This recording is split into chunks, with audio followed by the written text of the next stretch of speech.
This is We All Be News and Radio. Ron Hurd. Get up out of bed. Let's go. Let's go. Ron Hurd.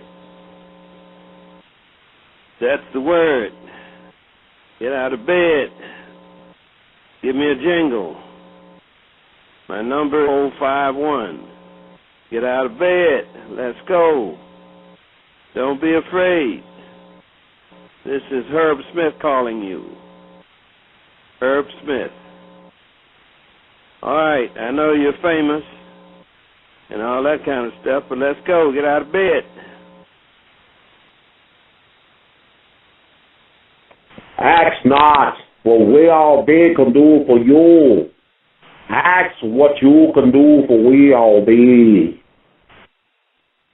And welcome, family, back to another wonderful, sterling, edutainment edition of the Artivist Presents We All Be News. Well, We All Be News and Radio.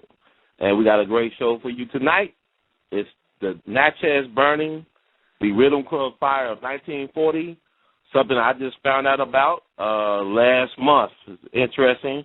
A whole generation, of course, was lost. 200 folks of a small town in Mississippi with a lot of history to it, Natchez, Mississippi. And we hope y'all can join us tonight for this very insightful, substantive, edutainment session of We All Be Radio.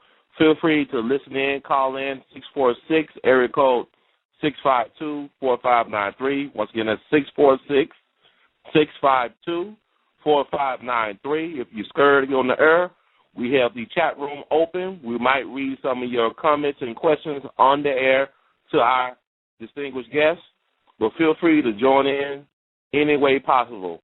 Once again, tonight's topic, of course, is Natchez burning, the Rhythm Club fire, or the Rhythm Nightclub fire, rather, of 1940.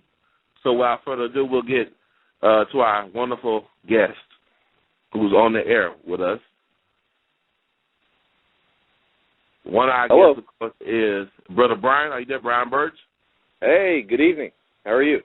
Good evening, man. It's an honor to have you on. Welcome to We All Be Radio. Bryan Burch did the first documentary on the Rhythm Nightclub fire of 1940, a very innovative piece of art. Actually, we played a clip of the trailer of the Rhythm Club fire. How you doing tonight, sir? Doing pretty good. I got to tell you real quick, I'm glad you started out with the Louis Bronzeville Five. That's actually my favorite song of all the songs that deal with the Rhythm Club fire. Everybody's familiar with the Howlin' Wolf song and John Lee Hooker, but the Louis Bronzeville Five song, I think, really captures that era. So I'm glad you played that. It's actually my favorite one. I played that a lot. Well, you know what? It was because of you I played it, because I looked on the fan club page for the Rhythm Club fire. I thought that was your favorite one. Actually, Howlin' Wolf was my favorite. It got me really interested. Did you hear about the burning? You know, but I like the Bronzeville Louis, because it reminds me of Robert Johnson in a lot of ways. This is the way he sang the blues or whatever. It's very much like a love song, a love of scorn. And I thought it was very powerful emotionally. You know, it is, and I think the reason why I have just an affinity for that song is it incorporates a little bit more swing and jazz to it, which was more along the lines of Walter Barnes, who, of course, died in the fire, and we'll get into that. But I think it just incorporates a little bit more of that feel than just strictly blues. It has a little bit more jazz swing to it. I could definitely listen to that, and then we're going to talk about that as well.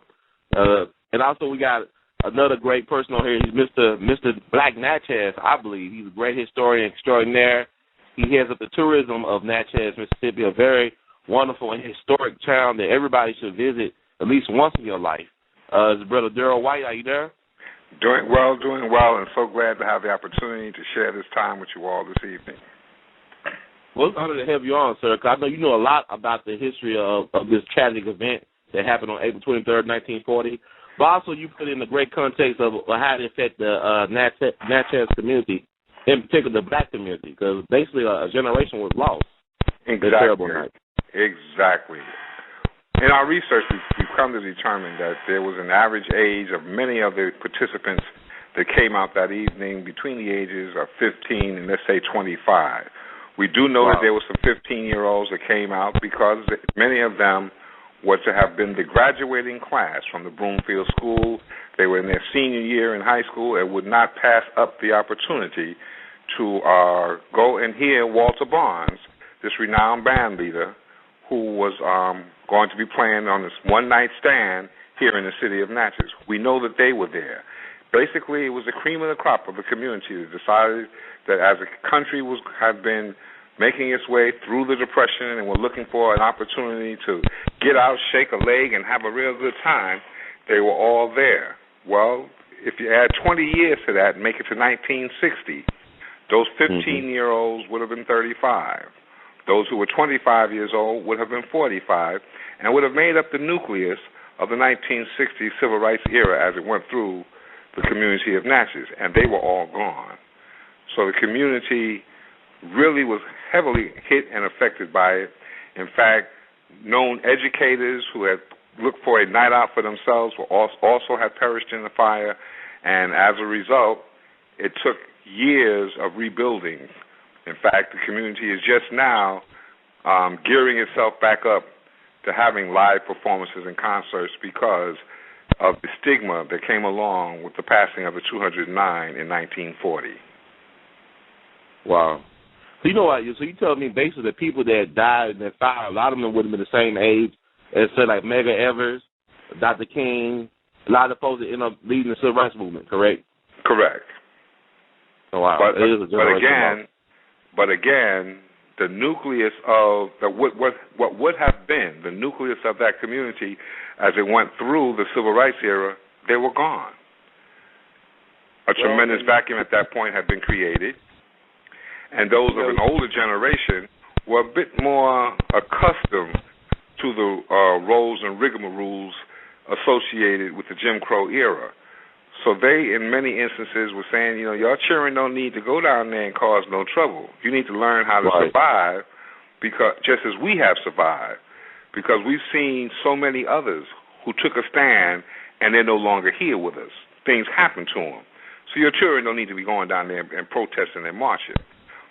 And well, Darrell? Yeah. Hey, how's it going? Okay, Brian. Good to hear you. One of the things, if you wanted to touch on real quick, you were talking about the people that, you know, would have been that age. I think, you know, and we've had, Darrell has been basically my temple of wisdom on this movie. He helped me with the interviews, introduced me to people. Can't say enough about him and Jamal McCullum. Those two guys have just, if it wasn't for them, this would have been a whole different movie. But, Darrell, I know that we've had a lot of conversations on not just the people that were in the fire, but their what was lost in the kids that they would have raised. Yes. Can you touch on that just a little bit? Well, again, it was difficult for the community to rebound from it. The event was sponsored by a group that called themselves the Money Wasters Club. They were trying to just a group of 13 individuals who decided that they were going to be in a position to show the world that they still knew how to get together and have a good time. And if it meant wasting a little bit of the hard-earned money, they was going to do so. And they're the ones that organized the event. In fact, the club manager and the one who organized the event, he and his wife lost their lives in the fire. Their young son was about 5-6 years old at the time, lost both of his parents, but with the help of his grandmother and the community, went on to become a very respected educator here for many, many years. In fact, we have a school named after Joe Frazier right now. But these were some of the types of things that the community had to endure as we went to recover from the tragic Rhythm Club fire. And how was the story relayed in the community? I know Brother Bryan just recently did this documentary, but how was the story shared with the generations that came after the Rhythm Club generation? Well, the Natchez Social and Civic Organization, or Leisure Club of Chicago, Illinois, shortly thereafter commissioned a marker or monument to be placed on the bluff in a park overlooking the Mississippi River that depicted all of the names. So for generations, folks have been able to go down to this area, take a look, and see the names there on that bronze plaque of those who perished. The information the effects of the fire itself gripped this community and literally brought it to its knees. I've gotten reports that the stench of death permeated the community for about 2 weeks afterwards. It was just that devastating. Well, and that's one of the things that we touched on a little bit in the documentary. It's it was also a psychological effect. When you talk about the fire in general and the basic smell, that's something that stays with you. And many of the people that we talk to reference that even though that they were young, it still stays with them, and it's an easy recall for them. It just instantly takes them back because it was such a distinct smell. And psychologically, I mean, that, especially as a child and the devastation that went on in the community, basically everybody had the same kind of feeling about the aftermath, that it was just something that did not leave. It stayed with them for, even till now. I mean, it's been 71 years, and it still stays with them to this day. I mean, even when we were talking to them, it's 70 years later, we actually shot on the 70th anniversary, and then about 3 months later we went back and shot some finishing footage. But 70 years later, and it still resonates, and you can tell when it starts to actually hit home the magnitude of what actually happened. I like to say, before I get too far, are y'all picking up a clicking sound on your end? Has anybody besides me been hearing this clicking sound? I'm not hearing it. No. You're not hearing it? Okay. Well, we can hear it. People still can hear, so I'm not really worried about it. I guess it stopped for a little bit. But I want to ask you, Brother Bryan, how did you come about performing or creating this documentary? What inspired you? What is the backstory behind the documentary? Without, how much time do you have? It was Darrell knows the story, and everybody that I talked to. Brother Bryan, I want you to speak up a little bit. Somebody said we hear you. Okay. Okay. Go ahead. Okay. It was really serendipitous. My daughter had surgery on her back. She wasn't supposed to have her surgery for 2 years. There was a complication. We had to rush up to Gainesville. While we were in Gainesville in the surgery, she had her surgery. I had gone to the store, and on the way back, this is on a Sunday, I had gone to the store, and on the way back, I had my radio on scan, and it picked up a low-power FM station there in Gainesville. And they were talking about Muddy Waters and how he got discovered.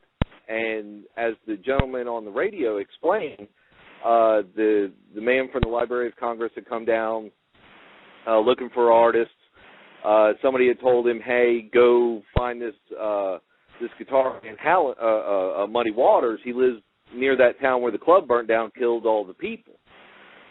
And that was all I heard. They didn't mention the name. And it was kind of strange to me because I thought I had heard every story from the pre-World War II Mississippi Delta Blues. And so I went back to the ICU. I had nothing to do. My daughter was, laying there healing. So I got on my laptop and searched for 3 days. And I finally came across the story because I didn't know anything about it. And I came across a story from the Natchez Democrat, and it had Darrell's name in there. It was on the anniversary, one of the anniversary articles that the Democrat had covered. So I read about it, did research. It just kind of shocked me, and there was no documentaries done on the subject, and there was very little information actually out there. So I called Darrell and said, hey, I want to make a documentary on this, and can you help me out? And he said, absolutely, come on down. Without batting an eye. So that's basically the way I was introduced to it was, I shouldn't have been in Gainesville. at that time, and I shouldn't have been on a low-power FM station for the 5 minutes that I was in the car, and just, somebody basically put the story in my lap and said, here, run with it. And the rest is documentary history, as we're still developing and getting the word out about the tragic loss that occurred here in this community. And more interest has been picked up. I mean, this story about this fire, I even have an article here that was published in a French Francophile magazine, came out of Paris, that detailed the author of that particular article detailed, and they did a cover story on the Natchez burning. So this is a story that has interest and with worldwide ramifications. It's that interesting, it's that intriguing, and folks have expressed a desire to want even more and more. We're just waiting for the opportunity for Bryan's documentary to go, because I've already got a long list of folks who are interested in purchasing copies. Well, I heard that. Wow. I'll tell you this. What was really funny, I called there's quite a few musicians. I'm actually in just north of Orlando. Now, I have a lot of musician friends that are, well-seasoned, well-traveled guys, and I asked them if they had ever heard of the story, and they hadn't. Now, these are guys that have played with the biggest guys, B.B. King and Lightning Hopkins and guys like that. I mean, these are guys that have been in the scene for a long time. I mean, pros. And had never heard of the story, been all over the world, never heard of the story. So it is something that when people hear about the story, they can't help but want to know more. That's been the overwhelming, sentiment by everybody who, and they listen to me babble on about the story as much as possible. I'll tell anybody who'll stop. But it's as soon as they hear the basics of the story, they have to know more. Well, who was there? How many died? What was the cause? And it's an endless story. I mean, there's so much detail and so much bulk to this story. It's you don't have time. And as we looked at the situation, we're still uncovering possible causes of the fire. How did it start? What fueled it? For years we were all under the impression that it was the fact that they were spraying the petroleum-based insecticide. Only after we were doing the research, we had an opportunity to speak with a chemical engineer who agreed with the assessment that we came up with when Bryan and I were discussing it, that when the moss itself, even with an accelerant sprayed upon it, it doesn't flash and flame real quick, it smolders. So what was the cause? That's when we found out that a byproduct of baking the moss is the production of methane gas, and that it was probably the methane that caused the whoosh that engulfed and led to 209 individuals losing their lives. Well, and for people who aren't familiar with the story of the moss, basically what they Ed Frazier, the man who actually ran the club, he ran the club that night, the manager of the club that night. He had decorated the building with Spanish moss, and the way that they did that, the ceilings were about 8 feet, and there was chicken wire in what would be the rafters and where the truss system would be. So there was chicken wire all throughout, and they basically placed the moss on top of that. Well, as if you've done any reading, you know that the building was basically made of the corrugated metal, tin walls, tin roof, old style construction.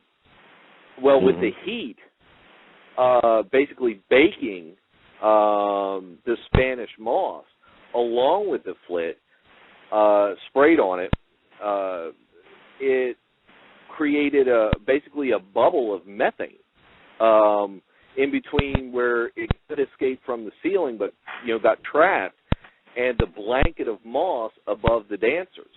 So you had this little methane pocket along with the flit, along with the dried moss, and as the heat hit the tin, heated up the moss dried out more, created more methane. So there's so much that you learn as you go on. A lot of the misconceptions of this, even if you listen to the music, one of the misconceptions was that the building burnt to the ground and it fell in. Well, that didn't happen. It didn't happen, and we actually, Darrell, he was kind enough to show me an old documentary of the civil rights era called I think it's Black Natchez. Correct? Yes, it's Black Natchez. There's actually a shot of the Rhythm Club fire, of the Rhythm Club, the building itself, after it had been rehabbed. It didn't fall in. And a lot of, even in the songs, they talk about the building fell in and fell on the people. Never happened. Mm-hmm. There's a lot of the misconceptions that everybody burnt to death. Well, that's also not true. There were some that burned. There were also some that were, of course, compressed from the bodies falling as they passed out.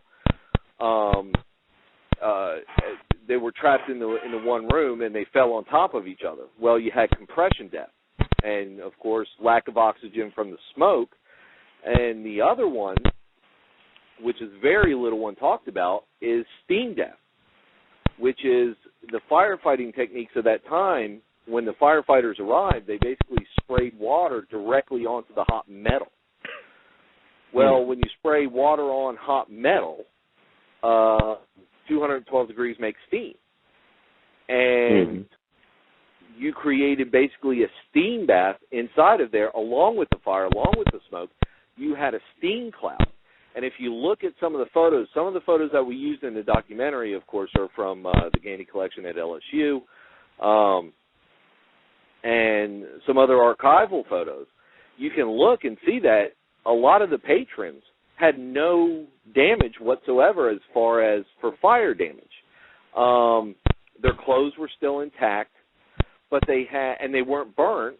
You didn't see any scoring marks from flame burn, but what you did see was essentially bubbling skin.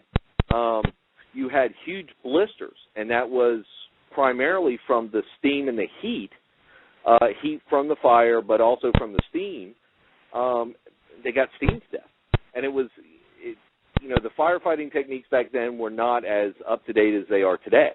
They just didn't know how to handle a fire like that, and these were all volunteer firefighters.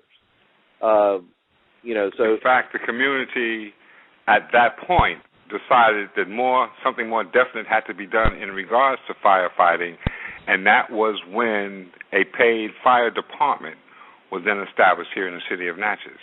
I want to go back just a bit and put things in perspective for some of our listeners. Imagine yourself being in a tin building, tin walls, tin roof, about 38 feet going across the front and about 120 feet deep. It was not a huge structure, yet there were some 700 people reported to be in and around the structure at the time of the fire's occurrence. Keeping in mind that within just minutes of the blaze starting, the electricity went out in the place, so people could not see where they was going, and sheer panic struck. Side windows had been boarded and had been shuttered and nailed shut to keep people from being able to peek in and sneak in. And when you stop and think that 209 individuals lost their lives trying to attend a function that at that time only cost 50 cents to get in. So putting those things in that perspective, there were some who did suffer severe burning, but the majority of the deaths which occurred were as a result of suffocation, trampling, and being steamed, as Bryan alluded to, as when the fire department came and seeing as many folks outside of the structure. By seeing as many folks outside, they thought that everyone had gotten out of the building.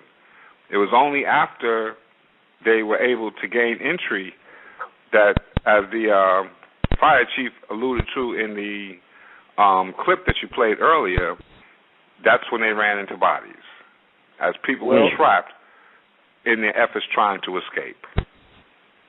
Well, and, you know, one of the things that we tried to do in the film is we created a 3D model, a scaled model. So this thing is an actual scaled model of the Rhythm Club to give people perspective. So you actually get a walkthrough in the movie. We open the door, you walk through. We have the proper lighting with the band stage all the way at the back, and there was actually the front door and then 2 more sets of doors before you got back to the dance hall. The dance part of the Rhythm Club was half of the building, and when you look at the floor plan, what we based our model from, Darrell actually had mentioned this, that when I showed him the walkthrough, you really didn't get an idea. You think of the building as this big, long building, and it wasn't very big, and it was narrow. But until you actually look at the 3D model and the full walkthrough, you realize something. Half of the building is the dance hall. These people were packed into half of the building. Essentially, the majority of people, if you're going to see the band, you're going to be on the dance floor. So it was even smaller than what Darrell alluded to.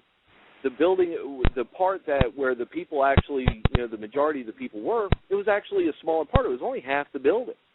And when you shut off the lights, which is one of the things that we did, was we turned around and looked at the door and shut the lights down and dropped the lights as though the electric went out. And I have to tell you this, as I was making that model, it was very, very difficult. It took a while to actually create that because it was so disturbing to me, knowing that this is the point of view of what some of these people had, what they were looking at. And that put it in perspective for me. That really brought it home. So it's just one of those things. There's so many moments in this movie that just, tear at your heart.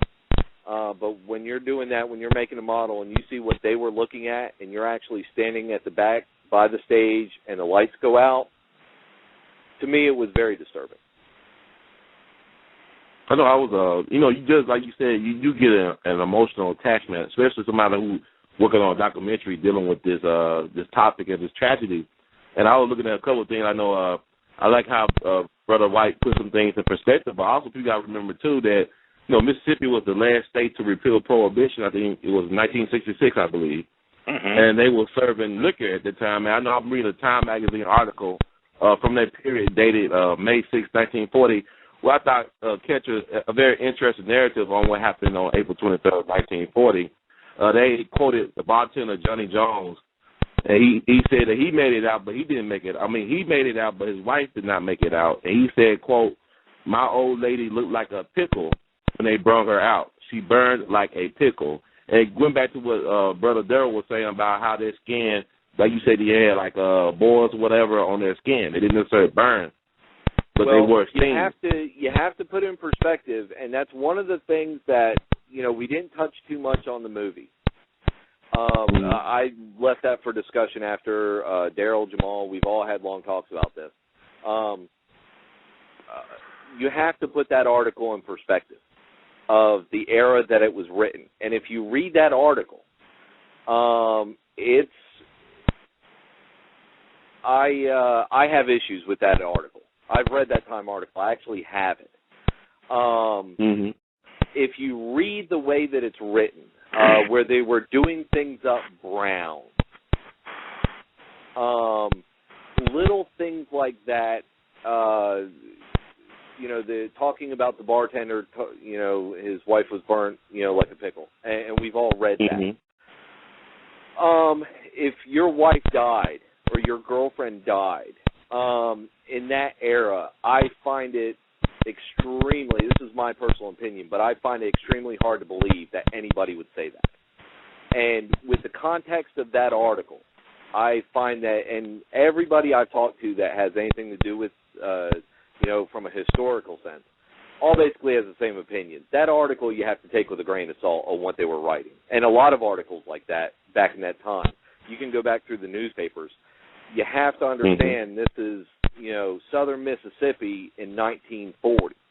The height of Jim Crow and segregation. So you have to, and Darrell can speak to that. I mean, he's from that area. I'm from Florida, which we've had our own issues here, but in southern Mississippi, you have to take those articles like that.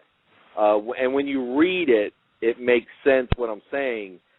It seems like, that's the way that people discuss things. It doesn't necessarily make them true.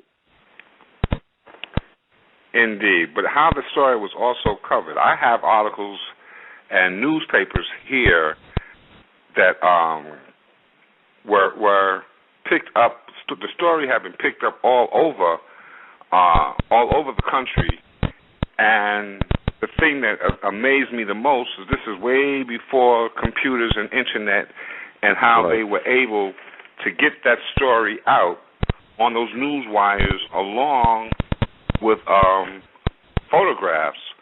I have a newspaper, two newspapers in fact, each taken on the 23rd of April, the 24th of April, and the 25th of April, that came from the News Sentinel from Fort Wayne, Indiana, where they were covering the story.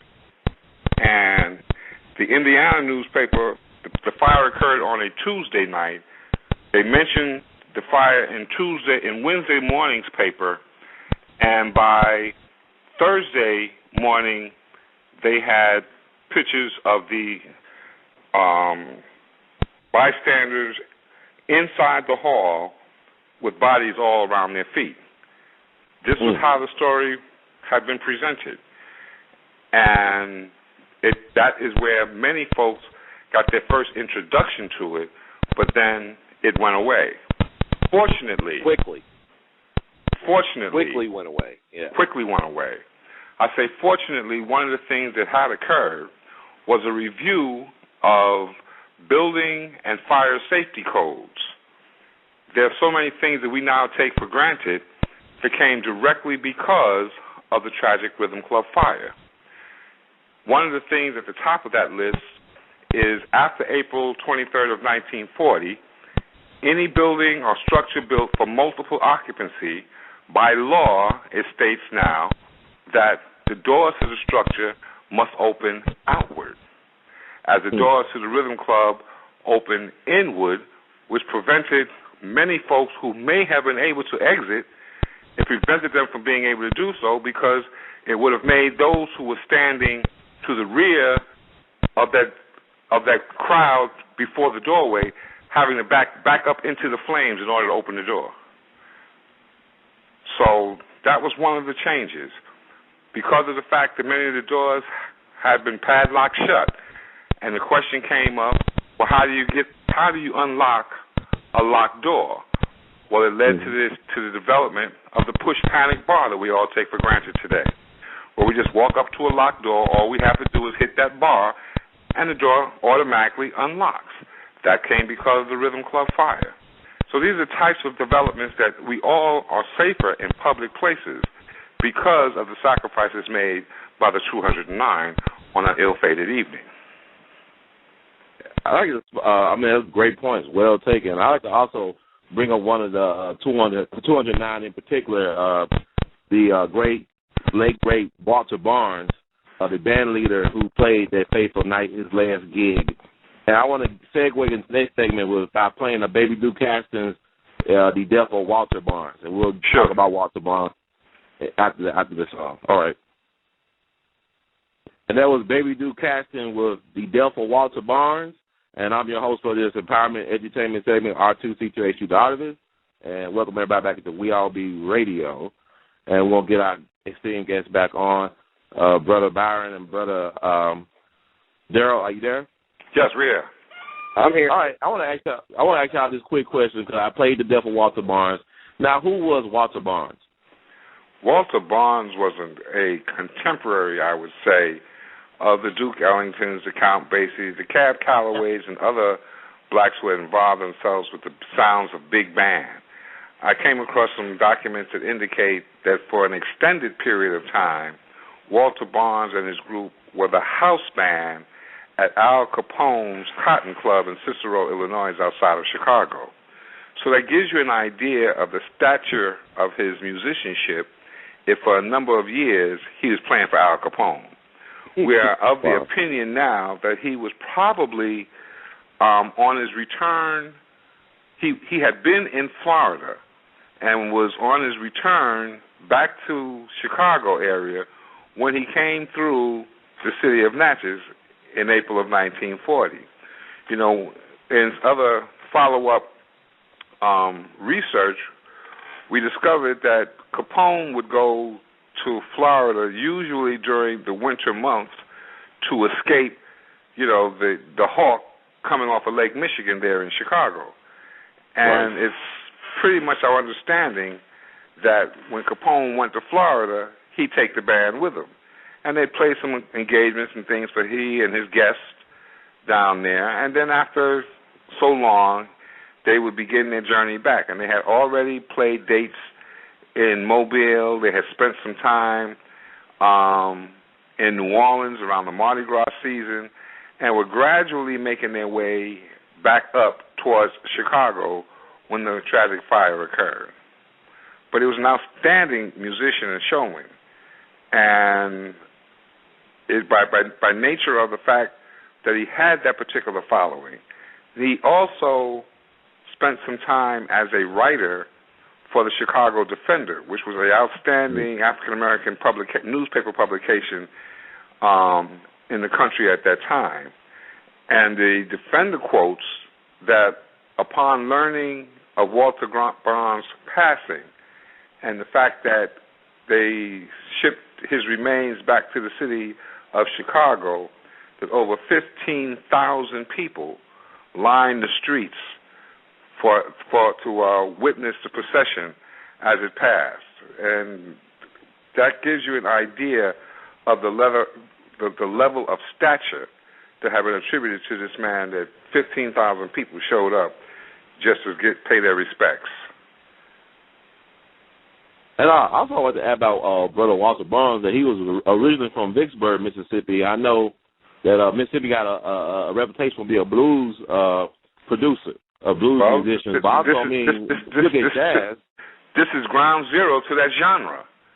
Right, but also you look at jazz, though. But you look at the Vicksburg area, you look at the Jones brothers. You got Hank Jones just recently passed away, but his brothers, Thad and Eldon, who played with Coltrane on drums. I mean, you got so many jazz musicians that have come out of the Magnolia State. It's ridiculous. Well, and Darrell, if you want to talk about one of the people that Darrell so graciously introduced us to and was part of the film, was a jazz musician, actually he lived in Natchez, James Rowan. Mm-hmm. And James Rowan, I'll let Darrell touch on it because he knows the story in and out, but James died 6 weeks after we got done filming. I found out after I had gotten back to Florida, Darrell called me and told me James passed.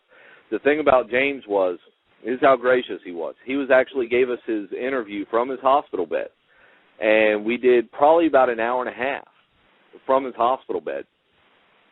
And, you know, Darrell, I'll let you talk about him, but you want to talk one of the just nicest down-to-earth guys. Everybody is. Everybody that was in that movie pretty much is just, I could go on and rave about them all. But James was kind enough to give us an hour and a half from a hospital bed, and he died 6 weeks after we shot the film, which was really sad because I'll share this real quick, and I shared this at the screening. One of the things that when I was cutting the movie, James had asked me about, am I going to be in the movie? And I said, absolutely. His story is very compelling. And he went on to tell me about how he had been in a lot of different movies, but a lot of times his footage would wind up on the cutting room floor. And I promised him, I said, I guarantee you your footage will not wind up on the cutting room floor. And he said, "How do you know?" And I said, "Well, I'm the one editing it, so I guarantee it. You'll be in there, and I promise I'll show it to you." When I was editing the movie, I'd forgotten that he had asked me that, and I had already. This is well after his death, and I got to tell you, I mean, when I was watching that through, and I went to cut that piece, and when he said that, I just broke down. I couldn't. I mean, the rest of the night, it made me so sad that he never got a chance to actually see himself. I kept my word. He's in the movie. But it was truly sad. But, Darrell, if you could touch on James, I think, that would only be fitting because he was such a great guy. Jimmy Rowan was a student at the time of the fire and did not get an opportunity to attend it, basically because his father was going to go out, and his father forbid him to be going out on a night that he was going out. He was a student at the Broomfield School, and unfortunately, he loved music, and I say unfortunately because the band director who had taught Jimmy a lot of what he had begun to learn about playing a trumpet, the band director perished in the fire. But Jimmy said that this was a sign that he was going to work hard and continue to play that horn. He also became an educator in himself, establishing band programs at various schools here in the state of Mississippi.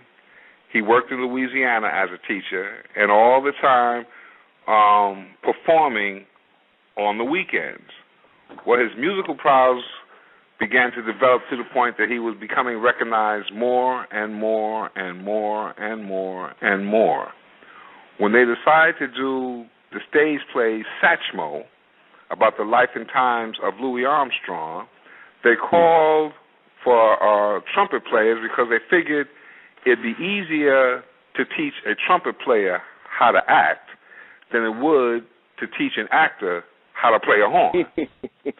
So they pulled Jimmy in, and Jimmy wowed the whole crowd. They kept calling him back for the next audition, and after a couple of calls, they came to a very serious realization is that although he was playing circles around everybody else who had came and applied or auditioned for the part, they were portraying Louis Armstrong in this particular piece at a younger age, younger than what Jimmy was at that time. But Jimmy had to be a part of that production, so they cast him as King Oliver, the individual who is credited having been the musical mentor to Louis Armstrong. So Jimmy played that role and traveled with the traveling company of Satchmo, where they played Boston, New York, and a performance at the Kennedy Center in Washington, D.C. So he was quite a character and will be surely missed, but I've got my own little piece of Jimmy here that comforts me, for here in my office, upon his passing, his brother and family came to visit, and they said they didn't know exactly what the deal was, where they all were having claims to his trumpet, and came across a note in the trumpet case that stated that he wanted that trumpet to come to me here at the museum, the Natchez Museum of African American History and Culture, where we're going to be placing it on display with some images of Jimmy playing and a little blog about the story of his life and his accomplishments. And actually, he talked about that during the interview from his hospital bed, which will tell you he wanted to make sure on film, I think, he wanted to let Darrell know how much he meant to him and what he thought of Darrell, and he made sure to mention, well, when I pass, I want you to have the trumpet. And that just tells you, what kind of guy Jimmy was and what he actually thought of Darrell. Well, in honor of that great individual, Brother Jimmy Rowan, I got a treat. I think everything's working like it's supposed to be working tonight. I learned my understanding what the last thing that Walter Barnes and his band played was Marie. Yeah, I got a version of Marie by Louis Armstrong and the Mills Brothers. We're going to play that in honor of Brother Jimmy Rowan and also Walter Barnes. And then we're going to segue, got some people waiting, I believe, to ask you all some questions about the Rhythm Club fire. We're going to get to that, and we'll come back very shortly. Louis Armstrong, saxophone with Marie and the Mills Brothers. And that was saxophone with Marie and the Mills Brothers. And this is the We All Be radio show. All right, I just had to do my Louis Armstrong. I'm a big fan of saxophone. I love Louis Armstrong, man. I play the trumpet, too. But you know what? Everything is working tonight. I just thank y'all for taking the time out to educate the public, because I know I got a lot of emails and there's texts and stuff like that. People are very interested about this topic. I mean, there's a lot of elders who never heard of this tragedy that happened just some generations ago, which actually had, I guess, changed history. And so I got to get some people on the phone lines, but I also like to ask this, too. Were there any white people that night that perished? Did anybody know that? Were there any white in the audience at the Rhythm Club? I have not come across any direct documentation that indicates that there was any substantial numbers of whites who were there, although I know that all would have enjoyed a night of entertainment. I have not come across anything that indicates that there were whites there in any substantial number, but I'm sure that there were probably some there. Well, one thing I can tell you is we didn't come across any information of direct death as a result of the fire. But one thing we did touch on, which I was so glad for Chief Cook, who helped us a lot with the firefighter aspect of this fire.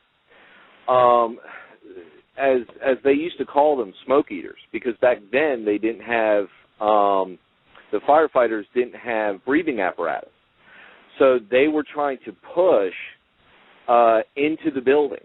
And as you heard Chief Cook say in the trailer, if you watch the trailer, he says, the smoke eaters went into the building and they came out and said, we can't get any further in. I think we're running into a pile of bodies.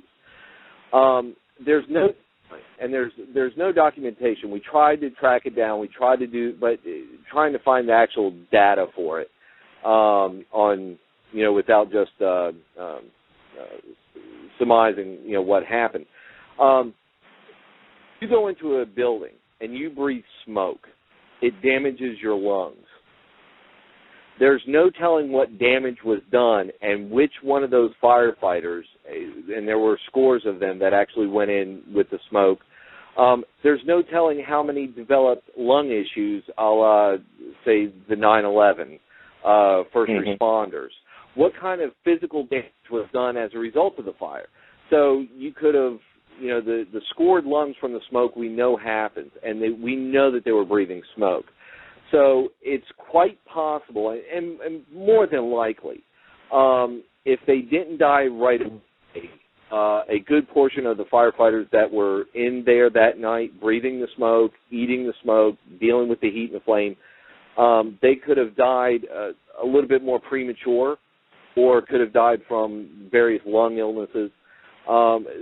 So when you say that, it's possible, not that they were in there, but it's possible that, as a result, an indirect result, later down the road, that they died, that you can literally say from the fire itself, just not actually, in the fire that night, but, if you die, you die. I mean, that's, it doesn't matter if it's today or, a week from now. It was all as a result of, or, enhanced their issues from breathing smoke that night. So it is entirely possible, and more than likely. And also I'd like to ask you about this, too. I think something that's very much of a concern of the people that I talk to, some people from that generation who are, passing away at a fast pace, as we talked about with the recently Mr. Rowan. that there was no funeral service for any of the dead. Like I think about now, you think about, there was a national tragedy actually, regardless of the color of the people that were involved. They were American citizens. And you think about tragedies like that on that scale, you look at Joplin, Missouri, or the shootings in Arizona, normally you have like somebody like a President Obama would now address that type of tragedy in that town, but nobody, from my understanding, a real sore point out of the people who are still left from that generation was the fact that there were no funeral services or there was some type of thing with the church. Well, as a point of clarification, the deceased had been spread out between the various funeral parlors that were in the area for a brief period of time. They were just lined up along the street in front of the structure itself to be identified by family members. Now, if someone came along and was able to identify them and had the means in which to handle the burial, they took the body and they made the necessary arrangements. But it became a public health issue as the health department came in and said, look, we can't have all these bodies just laying around on the streets. So at that point, the decision was made to inter them at what was called then the Watkins Street Colored Cemetery here in the city of Natchez, where in two areas of the cemetery, mass graves were then dug, and the bulk of the folks were buried in those mass graves.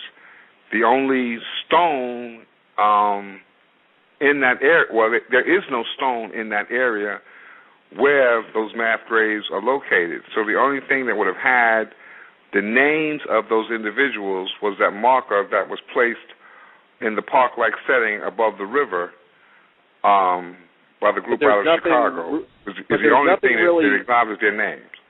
But there's nothing really dedicated, and when Darrell talks about the Watkins Street Cemetery, and we actually went down there for the documentary, we spent a lot of time down there with Darrell and Jamal, Chief Cook. There are graves out there. They did have funerals. People were buried out there, and actually, if you go on our Facebook page for the Rhythm Club Fire, I actually have one of the headstones from somebody who died that night. So, there were people buried there, and they did have the funerals, but like Darrell said, a lot of them, and we're not sure of an exact number because numbers weren't, they weren't kept, extremely well at that time. They basically dug long trenches and buried them in mass graves out there, and there is no headstone for them. There's nothing that delineates who is in the ground in these mass graves. There's the 209 that is on the bluff, but as far as for the mass grave goes, we're not sure how many are there. We're not even sure exactly. If you go, I have a picture, and we've talked about this. I have a picture with the mass grave area, a little red area over the picture to delineate where the mass graves were. There's nothing there to say who, how many, the reason why they're here. It's basically just a big plot at the bottom of the hill where you had big, long trenches. And I got to tell you this, I mentioned this at the end of the film, standing at the bottom of the hill, if you're at all interested in the Rhythm Club Fire, that is a pilgrimage to make because it's out of my entire time with this project, which has been going on now for over 2 years, that is the most heavy-chested feeling, even right now thinking about it, standing at the bottom of the hill and looking at where that mass grave is and knowing that there are people there and nobody knows who they are. There's no headstone. There's nothing there to say, these people are here and here's what happened. And it's just a heavy feeling. So if you're ever in Natchez and you want to make a pilgrimage, and you cannot describe the feeling, at least for me, and the weight of that situation. Go down there to the bottom of the hill at the back of Watkins Street. It's moving to say the least. I can't put it in words. I'm just not that good. Darrell probably did. I'm not that good. And it's so very true, Bryan. And without the image that you took and added the red box over the area, again, there's nothing to even indicate that this is, you are standing here. You have to know what the site is in the cemetery in order to get to it. There's no markers or signs leading you to it. There's no arrow saying turn this way.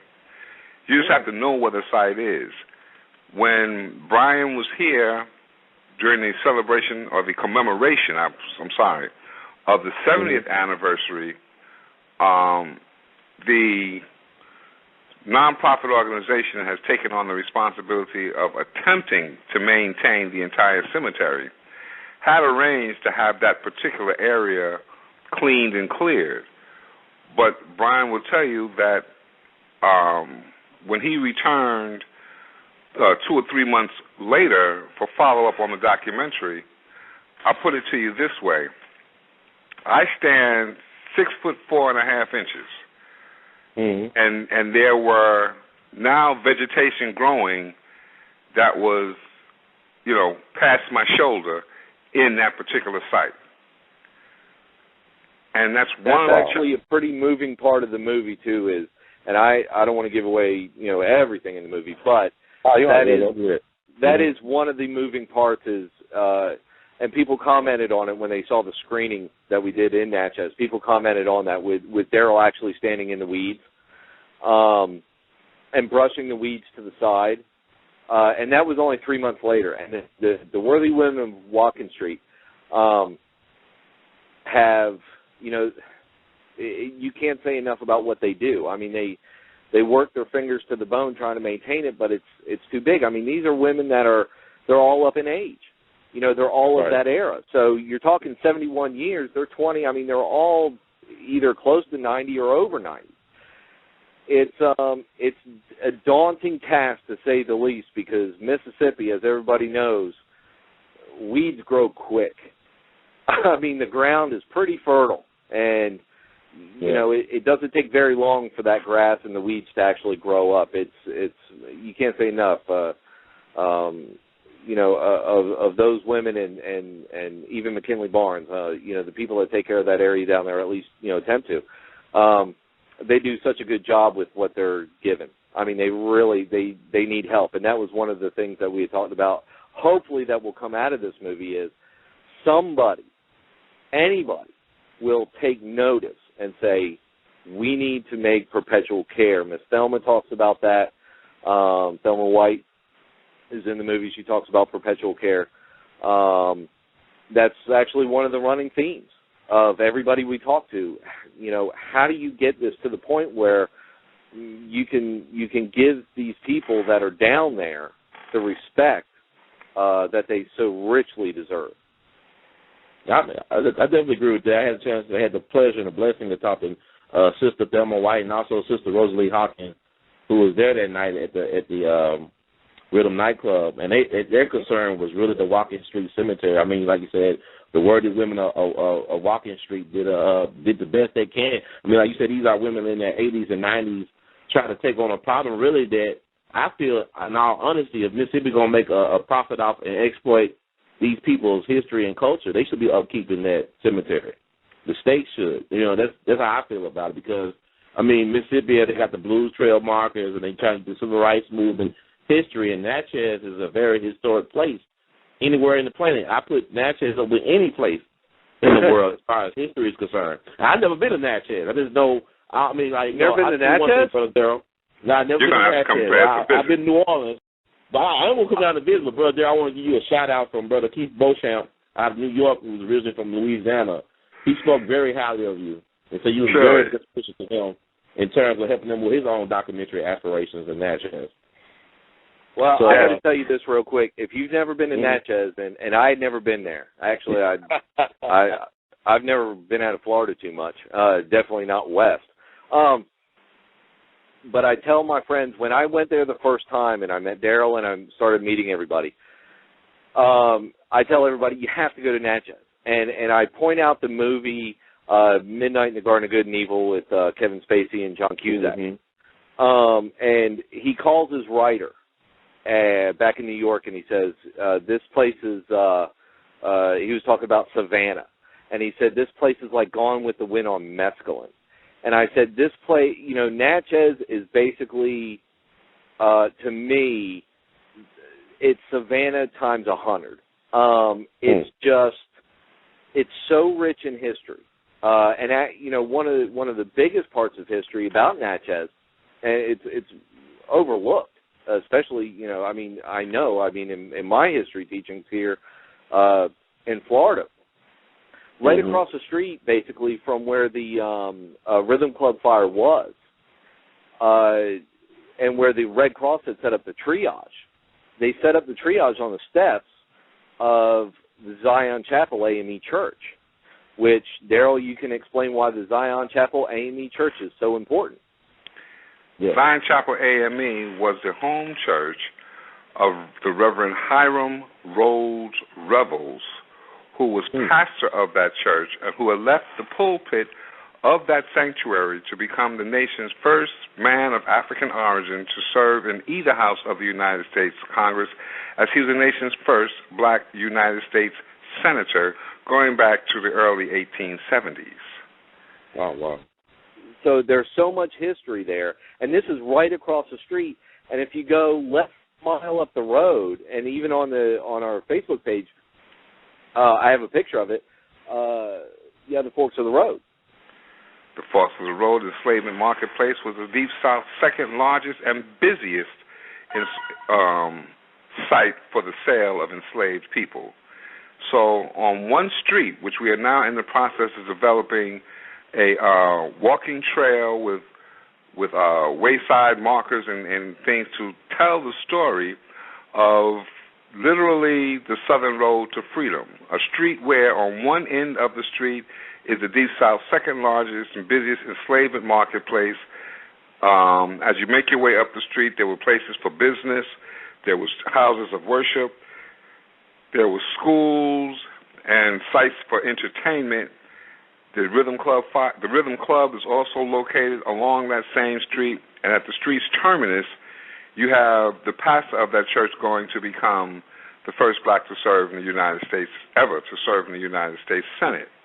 So you go from slavery to the U.S. Congress and Senate, all within less than a mile in one American street. No place else in the country can say that. The city of Natchez is in the process now of preparing for the tricentennial of the city, as the city of Natchez was incorporated, is the first incorporated settlement along the entire length of the Mississippi, and that incorporation took place in the year 1716, some 60 years before the signing of the U.S. Declaration of Independence, and now we're about to celebrate the 300th anniversary. So the city of Natchez is older than these United States. And it's a history lesson that is just phenomenal. So I highly recommend Natchez. If you get a chance, go there. It is. No,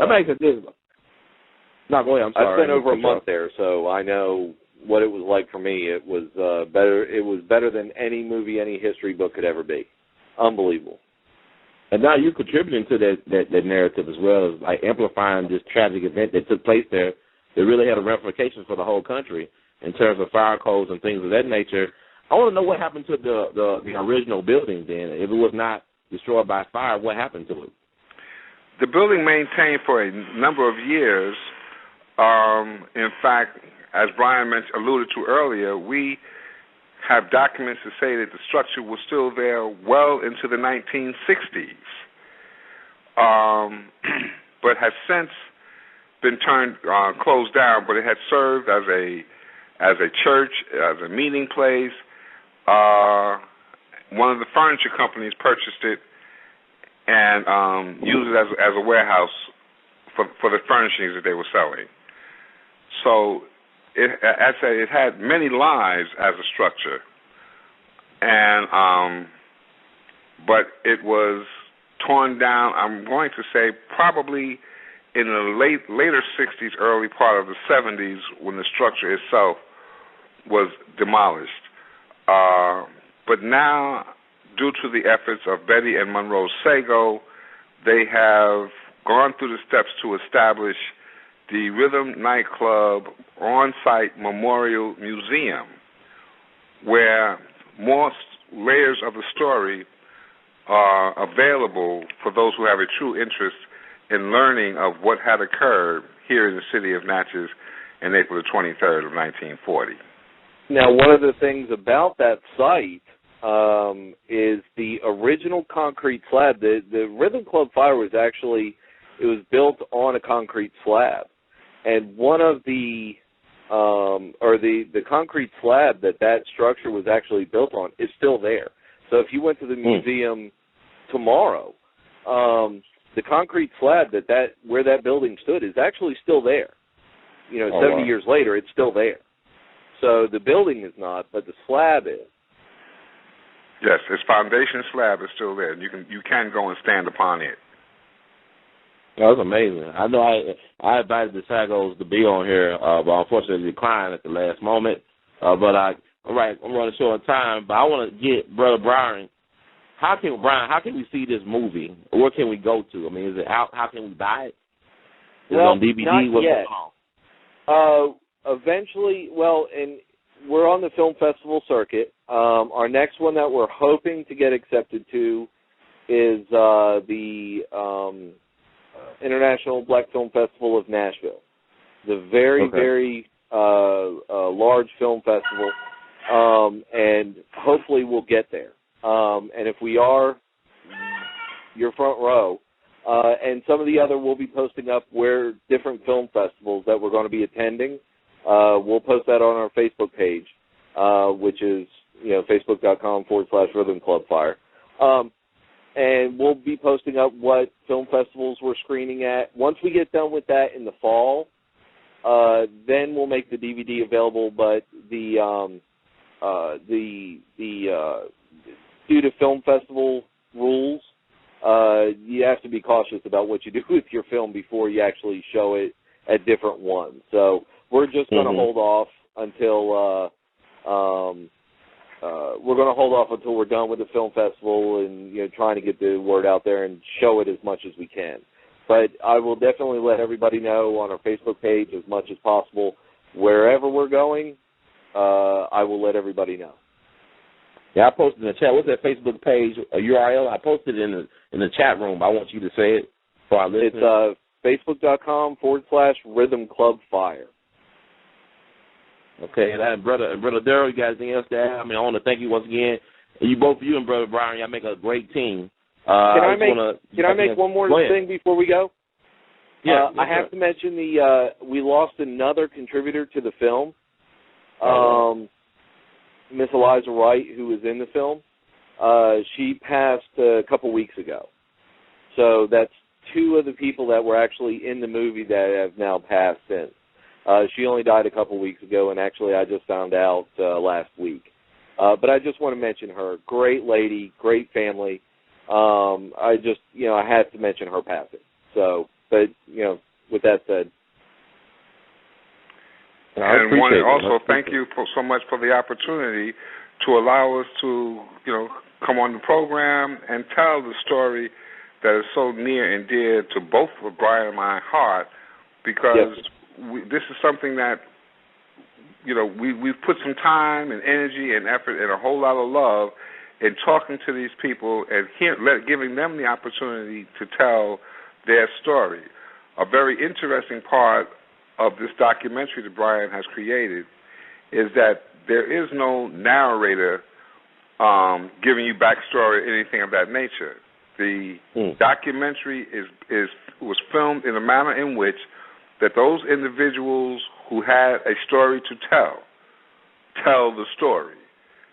I don't think Bryan says anything until to the closing credits of the movie before you hear his voice. Everything else is done by the people who lived and experienced the effects of the fire here in Natchez at that time. There are also a number of very comical points as people began to express themselves. I'll give you the heads up. You'll never realize the importance of a quarter until you see this documentary. All right. When you see the movie, you'll know what he's talking about. That's I look forward to that. And also, I want to verify this too as well. my understanding that the tickets at night, it was 50 cents in advance and 65 cents at the door. Is that correct? That's correct. Good. All right, good. I just want to make sure because everybody got these. The reason why I said that because this next segment I'm going to play, and for those of you that want to listen to the rest of this segment of this show, I got another hour left, an hour and 10 minutes exactly of show left, and I talked to actually Thelma White and Eugenia Perry, who lost her aunt, Ruth Reedy Brown, in the fire, and Thelma White was best friends with Ruth Reedy Brown, to my understanding, and also we had a chance to talk to Sister Rosalie Hawkins, one of the last survivors of that fire who's still living. And my understanding is only 2 people left that survived that fire. They're still living? I don't know the exact number because many of them, as Miss Rosalie is well into her 90s now, and in some instances the family has taken them away from here. So, whether or not there's still a few other survivors out there, I can't speak to any certainty if they are or where they may be located. But I will give credit to the Sagos in the fact that they have attempted to stay in contact with many of those survivors, and when they are physically able to be here, many of them do come back for the memorial commemorations which are held each year. I'm just glad everybody is around doing their part. Brother White and Brother Burch and even the brother and sister Sago, they doing what they got to do. We all, could be on the same team, and we all can have different ways of working it as long as we're working for a common goal, and that's what should unite us all. This story should never be forgotten about. So I want to thank everybody for doing their part. It will not be, because, the love and the emotion and the care I hear from you all, both of you guys, the intelligence and the sincerity is awesome. Well, thank you for having us on. Anytime I get a chance to talk about the film, I do. And I just want to mention, you mentioned Thelma, Miss Thelma White. She's actually the poster for the movie. So if you look at the movie poster, that's her. So if you want to know what Miss Thelma looks like, that's her. And she's basically a rock star around my house. Everybody I've shown this movie to loves her. So, but thank you for having us on, man. I really do appreciate it. Indeed. It's been a pleasure. And thank you, Darrell, by the way. Without Darrell and Jamal, this would not have been possible. So. Oh. I love you, man. Again, thank you. All right, it's been a pleasure in every aspect. All righty, fellas, take it easy. I got to go. And goodbye to all your listeners. Bye-bye. Mm-hmm.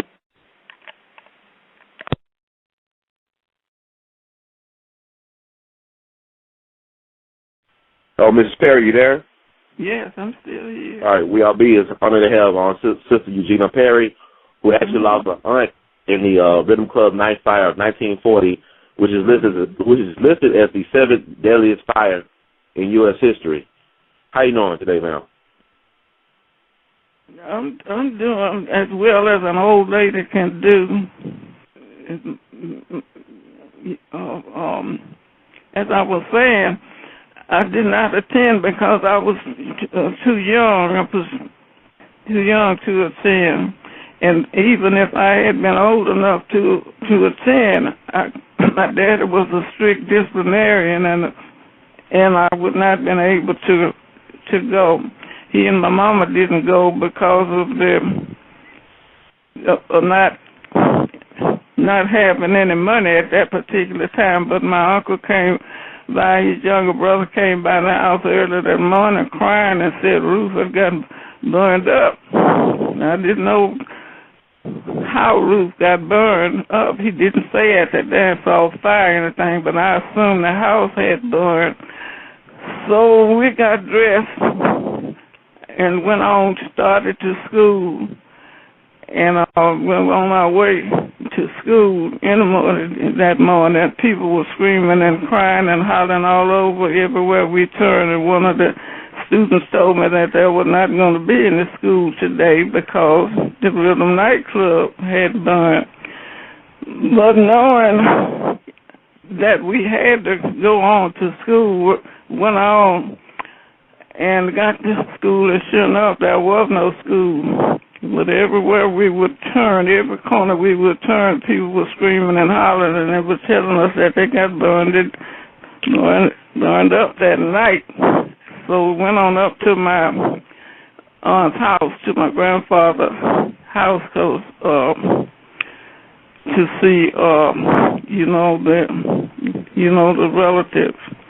But there were no relatives. They were all over town, all at the funeral home, screaming and hollering and crying and going on. But that was the extent of my, knowledge about the fire. She and her other two first cousins, were burned, and I understand that the bodies were stacked up in the funeral parlors.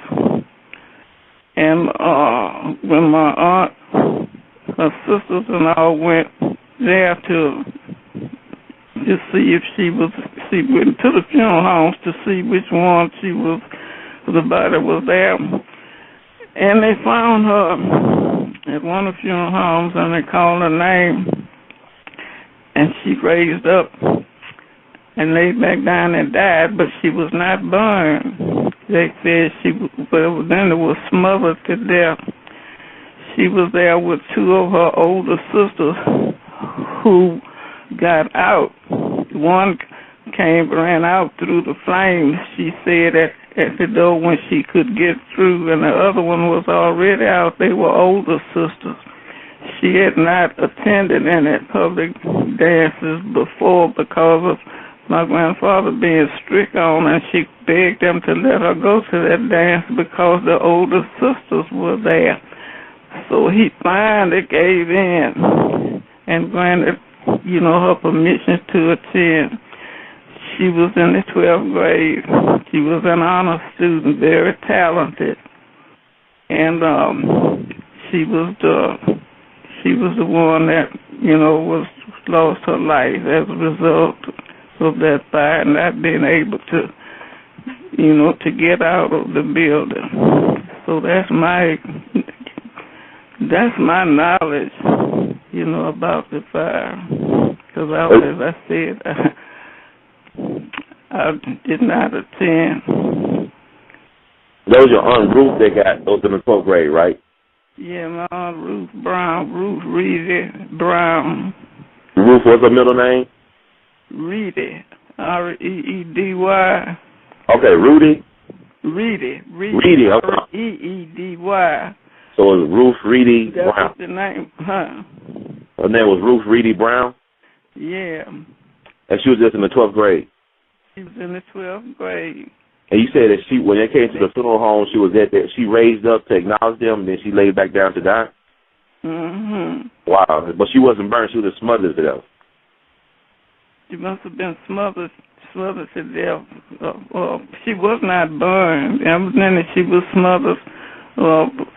They said the dance hall was made out of corrugated cardboard. I know that's what tin on the top, and the tin was red hot.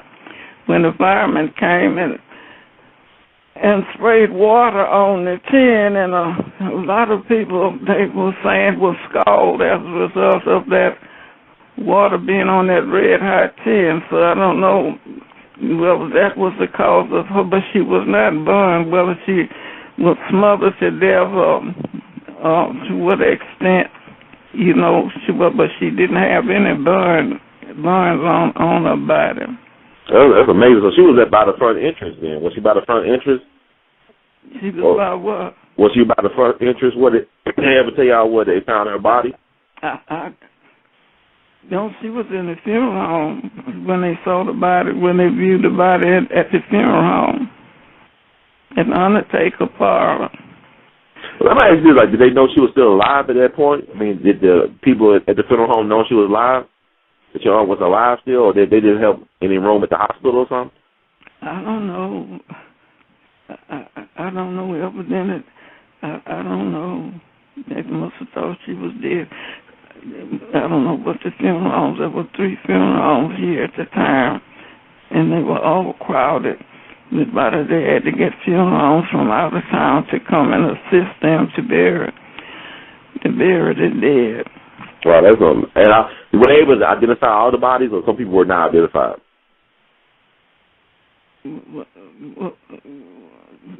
What'd you say? Were they able to identify all the bodies of the victims? Oh, they identified them.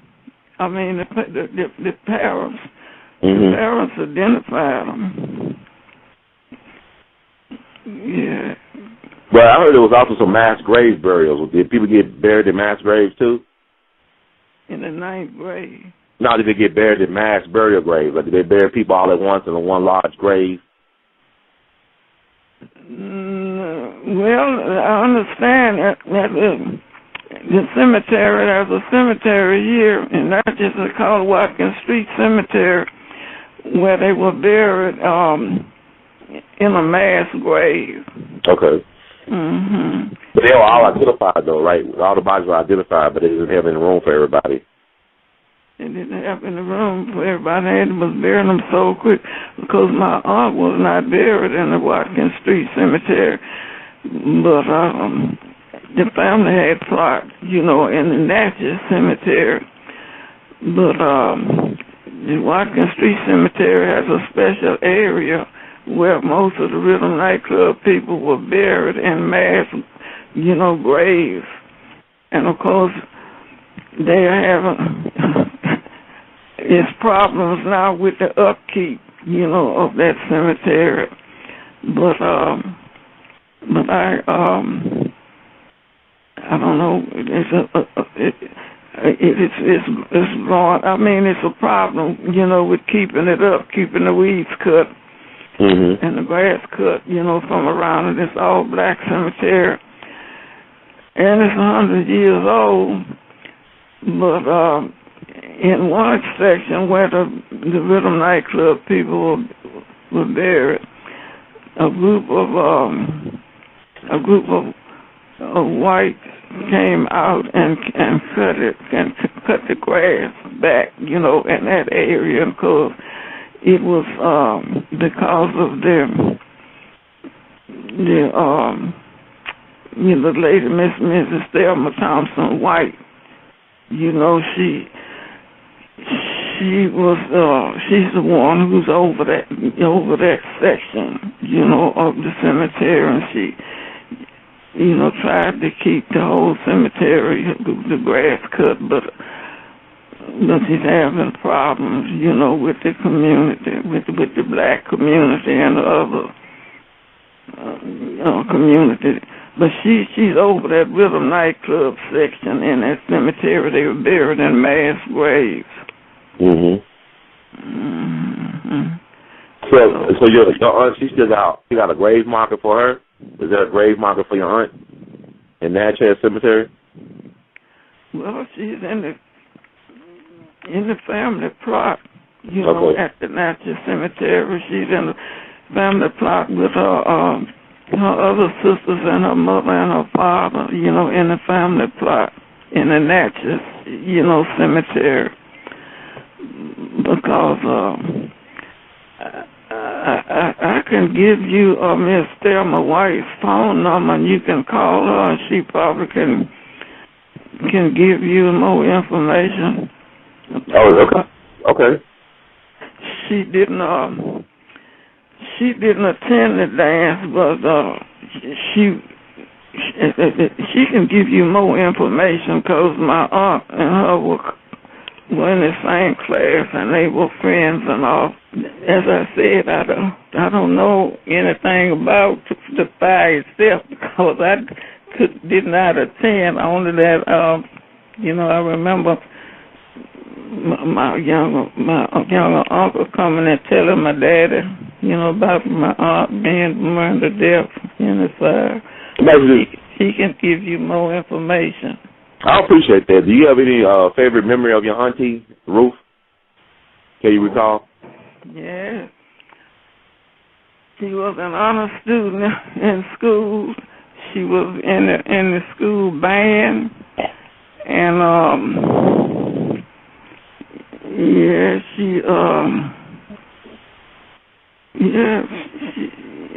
she was the youngest of she was the youngest of 4 sisters in the family. I think the family was a family of 9. Mm-hmm. And there were 4 sisters, and she was the youngest one, in the family. And she was, that's quite active, in all of the activities. Mm-hmm. She and Thelma were good friends, at the time. I want to thank you for that, Mrs. Perry, and you have a blessed day. Well, okay, and you say your name is... My name is Ron Hurd, like a herd of cattle from We All Be News in Memphis. Okay. Well, I hope I've been able to, to help you, to give you a little information. Well, you gave me a lot. You gave me more than you thought. You're very humble, I believe. And, I just look at the fact that your auntie died as young as she did, but the fact that she had so much potential, do so much good for the community. And my understanding, a lot of black professional people were lost that night as well. And it really hurt Natchez for generations, right? Has it been hurt to y'all for a long time because of that? So many people, like your aunt and like so many other professional people, were lost their life that night. How has it impacted the black community? Yes, it did. And your aunt is from Natchez? Well, I'm on. It's based all over. I do an internet radio program. I also do a local TV show here in Memphis, but my audience is all over the place. Oh yeah. I just want to let people know about this tragedy right here, so it never be forgotten about, because it just blew my mind. I never heard of this before last month. Yes, indeed. And her other cousin one was Johnny Boy Logan. He was in the 12th grade also, and then another cousin was Melita Travis. What was Melita's last name? Carol, Melita Travis Carol. She was a young woman who was married, and she had 2 small children that her mother had to raise. They were all first cousins, with each. But they were all burned, burned to death. All burned to death? You had 2 cousins that survived, right? Yeah. I had 1 aunt and 2 cousins. Yes. So you had 1 aunt and 2 cousins that died in the fire, you said? Yes. Nobody survived, Nobody from your family survived, that's what you're saying, who attended that night? No, nobody now has survived. I'm the only one now, I guess you would call me the matriarch of their family now. No, nobody else. So all 3 of those people, they perished in the fire, right, that night? I mean, they were victims of the fire, like your auntie and your 2 cousins? Okay. Yes. Well, thank you, Miss Perry. I appreciate you so much. You have a great day. Okay. Well, you're welcome. And you call Miss White. She can probably give you a whole lot more information. Yes, ma'am. Okay. All right, take care.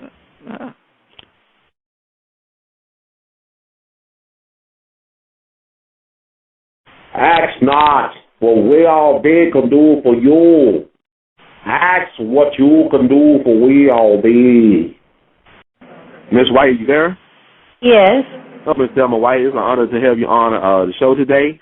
I already talked to you. Were you at the Rhythm nightclub back in No, I was not. Okay. I walked on with the shows. I mean, the dance was that evening, and I walked home with my classmate. She was going to try to beg her grandfather to give her the money so she could go, and apparently she did get him to give her the money, but I had no way. It was during the Depression, and I knew my dad hadn't been working, so I didn't have any way of getting that 25 cents. So it's 25 cents to get to the dance. Okay. And your friend name, who was your friend? Ruth Brown. And how do you describe Ruth Brown? Who you describe her as? Oh, no, I thought she was a very pretty person. Light brown skin, very smart. In my class, we had come all the way, we had been classmates for years. And y'all was in 12th grade at the time, right? Were y'all in 12th grade back in April 1940? Okay. That's right. We were right up at graduation almost. Do you remember the first time you heard something happen at the club?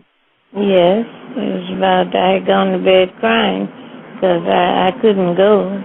And about 12 or so, my dad's friend came running up to the house saying, George, please, George, come and help me find my daughters. There has been a terrible fire, George, but I want to go over to the Charity Hospital and see if they're over there. But I think they're probably in that building. And George, please come and help me. And we all jumped up and went to the door, and by then, I guess the news had spread, and you could hear people screaming all over town, especially in our neighborhood. Were you able to go back to sleep that night? No, indeed, how could you? People screaming all over town. When did you find out about Ruth Brown passing? When did you find out about that? Well, I felt terrible about it. She was my friend, classmate and friend, too. Did you lose anybody else in the fire that night? Sure, I knew quite a few of them. In fact, most of them were my classmates. And our favorite teacher, I'll say, Woodard McGuire, who was also our band leader and history teacher, and he had really tried to help me get a scholarship. Apply for one anyway at Southern. So I imagine the commencement time was very sad for you all. Yes, indeed. Everybody, my aunt said everybody was just crying. And that's all they were doing, was crying. And what happened? Like, did everybody get identified? Were the bodies able to be identified by, and claimed by the authors? Were the bodies able to be identified of the victims? No, they said they couldn't. They had really been cooked. And then when they were trying to move them, they just fell to pieces, and the city had told them they had to get them off the street because of health and safety reasons. So 209 people, and I read somewhere that between the ages of 15 and 25 perished in that fire that night. Just about. So may have been older than that, some of them, because some parents went as chaperones with their children. Oh, wow. So you lost a whole generation of folks, and professional people. Yeah, a whole generation, right. Has the town ever recovered from that, in your opinion? Pardon? Has the town ever recovered from that generation loss? Look, let me tell you one thing. Mm-hmm. I don't know how. See, I was 16 at the time, and everybody was just like in shock. But there were no funerals. There were no. I just didn't. It was just terrible. People they just took them out there and buried them, and that was that, it seems. Let me ask you this. I heard, was there two narratives to how the fire started? Was there more than one reason why the fire started? No, I heard the same one that you probably did. They didn't really know how it started. They only knew that this place was like a big barn with a very low ceiling. It had been a warehouse, and they had decorated this low ceiling with that moss, and it had been there a long time. I understand that they had sprayed it with kerosene because of the insects. There was a small part partitioned off at the front where they were taking up the tickets and letting people in. That was the only door into the place or out. And it was packed. And it is said that they believe that somebody lit a cigarette and flicked the match into that ceiling. And if you've seen moss burn, it just runs along like a streak of red for a while. And it just runs, just like a running fire, like running streaks. So it had gone into the back part before people realized that, it was burning. And by the time the people near the door realized it, then there was a mass exodus. They tell me those near the door, hundreds, just were jammed out. People just jammed to get out. So really about 500 people got out of there, or maybe more. Wow. And I had a friend who was there who got out and said, you didn't have to even move. The crowd just jammed you across the street, before you got out of the mass. And then someone inside they finally realized inside what was happening, and by then the fire was dropping down on them, and they made a mass exodus for the door, and somebody accidentally, I guess the crowd, they said accidentally slammed that door shut, and it was dark, and they couldn't see the door and couldn't find a way out, and then that's when some tried to break out the windows, they tell me. And I did have a friend who actually, the person she was with broke the window, and she was thrown out. So they said the door was slammed shut by accident. People got trapped. With crowds, pushing and jamming in the dark, the door was accidentally jammed, and that was the only door in. Well, that's a terrible way to die. And also I heard that people were not allowed to go to the hospital because it was overcrowded, so a lot of people went to the funeral homes instead of going to the hospital. They were injured. A lot of people went where? They went to they were put in the funeral homes instead of the hospital. People who were injured and dying were not able to go to the hospital. I heard that a lot of them were taken over to the charity hospital, which was practically all black, and no real doctors over there at the time. It wasn't a good situation. They tell me they just brought them out and laid them out. You see, by the time the fire department got there, they said that place had turned bright red because it was made of covered with corrugated tin, and the whole place had turned bright red. So it was just like an oven in there. Right. So they couldn't even get into it for hours, and when they could, those people were just cooked. And it was a volunteer fire department, right? It was kind of like they were overpowered by all that. Pardon? They were overwhelmed, so to speak. I mean, it was a volunteer fire department, correct? They were just in the dark. There was fire falling down on them, and nothing they could do, and running in the dark until I'm sure the smoke and everything overcame them. And they just fell. They tell me they were piled up at the windows and doors against the walls. Wow, it's like a Holocaust scene. I mean, it's terrible. Yeah, I'm sure. I heard this as well, that the church, the way that people were buried because the church refused burial for some of the people on the church grounds. Honey, look, it's the thing that was so terrible. I think they had this thing about, because they were at a dance, that they couldn't take them in church or something. I don't know, but they never had any services that I knew of. They never had no services? I think that was that old thing, thinking that if you were dancing, you went to hell. I don't know. But anyway, I didn't know of any services. Wow, so that many people died. There was no official ceremony. Like, you think about right now. Nothing at all. When something happens right now, that was a national tragedy. I mean, like President Obama came down to several different places, like in Joplin, Missouri, or in Arizona with the shootout. There was no mention of that at all in terms of memorial service for people just to get and express their grief. I'm telling you. Wow, that's amazing. A lot of people were buried in mass graves because of the refusal of the churches to acknowledge them because they was living in sin. They had a dance, I guess. Wow, that's incredible. I also heard stories about Walter Barnes playing. They said he played right up until the time he fell, but he was at the back of the building, so he didn't have a chance.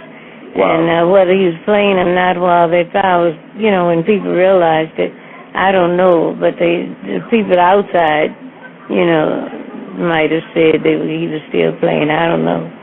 Nah, Walter Barnes, he was a big name, right? To get that many people. I mean, he was a big name band. How many people come out? What was the estimate of the people who came out to the club? Well, let's see. 200 died, and it must have been around 600 that got out. It must have been close to 1,000 people in there. Oh wow, that's amazing. And I just found out about this story last month. How well is that story being passed down to the generations after? Do a lot of people from the different generations recall this story at all? Can the young people in Natchez, recall somebody telling them about the Rhythm Nightclub fire in 1940? They didn't make a whole lot to do over it. Honestly, I don't know. I just never heard a whole lot said. Really. Does it trouble you? It seems like everybody was just so shocked they just didn't do anything except they took them out there and dug some big pits. Actually, the city had said they had to get them up off the street because, they were in terrible condition. And as far as I know, they just dug so many big pits. The guy said they were like maybe 8 feet by something. If you go out to the cemetery, you can see where at least where the first 4 were dug, and they extended all the way to the bayou side edge. So it must have been maybe 6 pits all the way to the bayou. Oh wow! So there's no marker that's really marking the spot. Yes, we have markers out there. I started an organization called the Worthy Women of Watkins, and we cleaned up that area. It had never been cleaned up and marked off. We marked off and cleared some of those pits and graves, but before that, nothing had been done. And that was in 2002. Oh, wow. So, I mean, basically, people this never happened. They try this never happened. Or not act like it, but, people got historical amnesia, or people don't want to recall it because it was so traumatic. Yeah, I guess so. What do you think would be the perfect way to heal the community over this loss, over this travesty, over this tragedy? What would be the best way to heal the community over this? Heal? Yeah, to heal. Yes, ma'am. I don't know. They just didn't... They just didn't do anything much that I could see. Once a group came down in September, that was in April, and the Natchez Club from Chicago got together and brought that big tombstone out there on the cemetery, out there on the bluff, and dedicated it. And, year after year, some of these people go down there and they have a dedication and point to the stone and point to the names, and a lot of them didn't even bother to go out to see where the people were buried. So this stuff really does bother you a lot, correct? Pardon? This stuff really bothers you, the way the people that treat this event and the people Yeah, that was terrible. Now, the church never issue an apology. I mean, it's like a well-known secret that they didn't want the people buried on church property at all. We didn't have any church property here in Natchez. Okay, but the church didn't want to have no services. They wouldn't allow any services to take place of the dead. Well, I didn't know of any. We didn't have any cemeteries around these churches in Natchez. We only had the one cemetery, and that was the Watkins Street Cemetery, called Old Colored Street Cemetery, because they had stopped them from burying out in the city. So they were buried out there in trenches down on the side of the bayou at Watkins Street Cemetery, and they didn't even bother making any type of clearing or nothing. Just put them in there. Oh, wow. That's amazing. So most of the people that were victims of that fire, they're buried in those mass graves. Yes, they were. Oh, man. Wow. Some that could be recognized were buried up on the hill going down to those mass pits. I understand that. Well, is there anything else you'd like to share with us before we let you go out? I want to thank you once again for sharing your time. That's the most valuable thing to share with. I want to thank you for sharing your time with us, Mrs. White. It's very honorable to talk to you about the history of this unfortunate event, because I just learned about this last month. And well, if you could, it would be good if you could go out to the cemetery. Do you know where it is? No, ma'am. I'm in Memphis right now, but tell me. Go ahead, tell me. Well, if you come down here to Natchez, someone would go out there with you. But a lot of people don't even they don't even know Sago as a place, and I don't think he even refers them to the cemetery. Okay. Because when I took it over in 02, trying to clear the cemetery, we had to actually, it was just like a forest down there. We had to actually try to find the indentations in the ground that indicated where the people were buried. And, of course, it's cleared off now. It's looking a little better now. But not much has been done about that cemetery.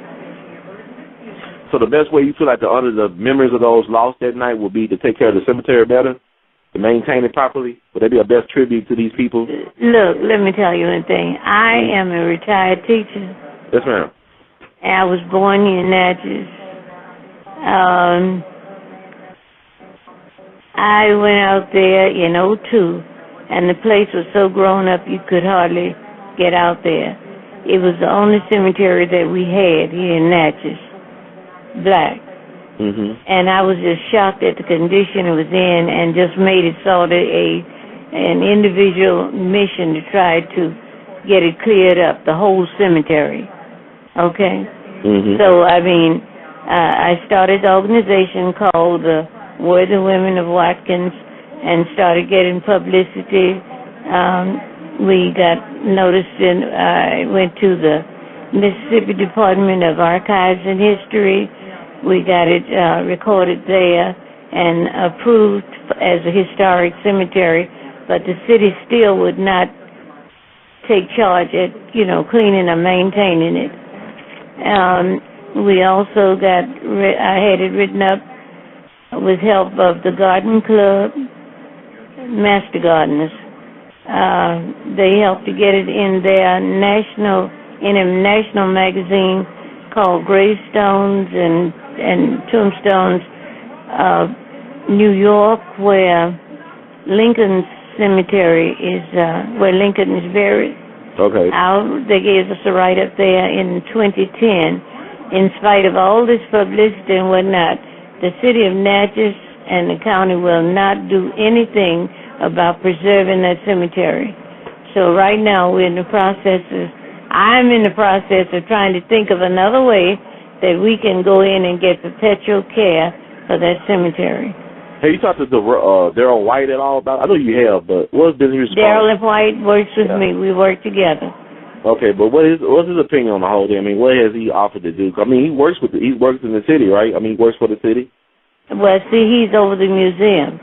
Okay. And he can't really come out and speak out like I can, see. I have run articles in the paper and whatnot trying to demand that they do something about it. But the city does not want to take charge of it. The only thing, when I went out there the first time, they had called it a public nuisance because it had grown up, and it's right in the city. It's actually 13 blocks from Main Street, straight out Union. Yes, ma'am. And it's in the city, but then when the city was extended, then of course, it was in the county then, but now that the city's been extended, the cemetery is right there, 13 blocks from Main Street in the city. And the city doesn't want to do one thing for it. Will not recognize it in any way to do anything, except to call it a public nuisance if we don't keep it up. So right now I'm in the process of trying to get a group of us together where we can set up a perpetual care preservation plan. I'm gonna talk to on my show. I'm also talking to Darrell White and this documentary. I'm gonna talk to Darrell White. Darrell can tell you because Darrell works with us very closely. But see, he's hired by the city over the museum, and he can't expose himself too much without jeopardizing his job. I'll share with you. If I could, but there are some others we're getting involved that will speak up and try to see what we can do. I also talked to the Sagos too as well. My show. I'm gonna tell him. Sago doesn't know it. Huh? I told you he's from out of town, and all he was in, it seems to be, is for the money. Well, I'm gonna let him know that people have been watching outside of town. Like, you know, the fact that you alerted me about what's going on, and I'm gonna hold him accountable to some things. Like, you know, maybe y'all want to work together and help resolve this. Look, ask him sometime, has he ever thought about contributing something toward the cemetery where these people are buried?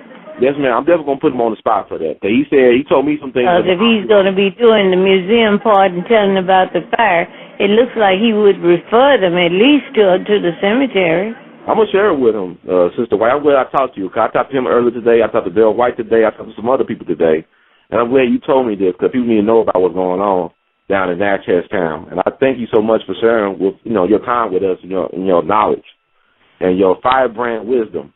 I appreciate it. It's very inspiring. Okay, hon. Well, we'll be working to try to get it. I want the whole cemetery preserved, you know, and it should be, because we don't have anything but a volunteer group called the Worthy Women who are trying to keep it somewhat clear. What's the name of the group again? We need a permanent situation here, and that's what we're working on. Well, what's the name of the group again? Worthy Women of Watkins Street Cemetery. The words of women? The Worthy, W-R-T-H-Y, Women of Watkins Street Cemetery Association. All right, cool. Thank you so much. I appreciate you. All right, honey. Have a great day. Bye now. All right.